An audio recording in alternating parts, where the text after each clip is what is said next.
Most employers rarely deal with a bloodborne pathogen exposure incident. But if any employees are trained to provide first aid for injured coworkers, they could come into contact with someone else's blood. Employees should immediately report any exposure incident. But first, they must understand what to report. Helping a bleeding coworker might not cause an exposure incident, even if the responder does not wear gloves. Getting a drop of blood on bare skin is not considered an exposure incident. That term refers to things like blood or other potentially infectious materials coming in contact with the eye, mouth, or non-intact skin. Other potentially infectious materials does not normally include sweat, urine, vomit, or saliva.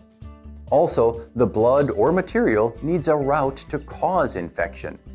For example, any cuts, abrasions, or chafing on the responder's skin could allow transmission of a bloodborne pathogen.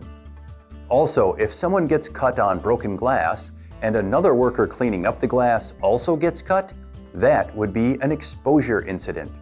Employers should create a procedure for responding to a report.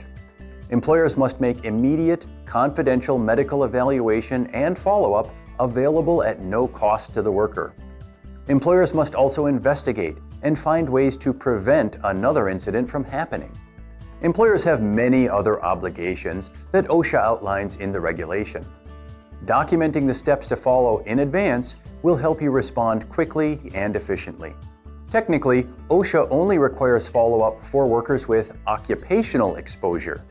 That means the employee could come into contact with blood while performing job duties.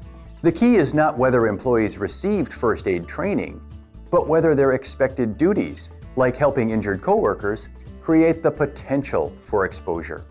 Someone who provides first aid as a Good Samaritan would not fall under the bloodborne pathogen standard, even if they respond to a work-related injury. Employers are not required to offer follow-up procedures to a Good Samaritan. However, OSHA encourages employers to do so. If you aren't sure how to respond to an exposure incident, you should document the steps before you get a report. Also, consider training employees on bloodborne pathogens even if you don't expect them to provide first aid. A little information about disease transmission could help employees protect themselves if they voluntarily help an injured coworker.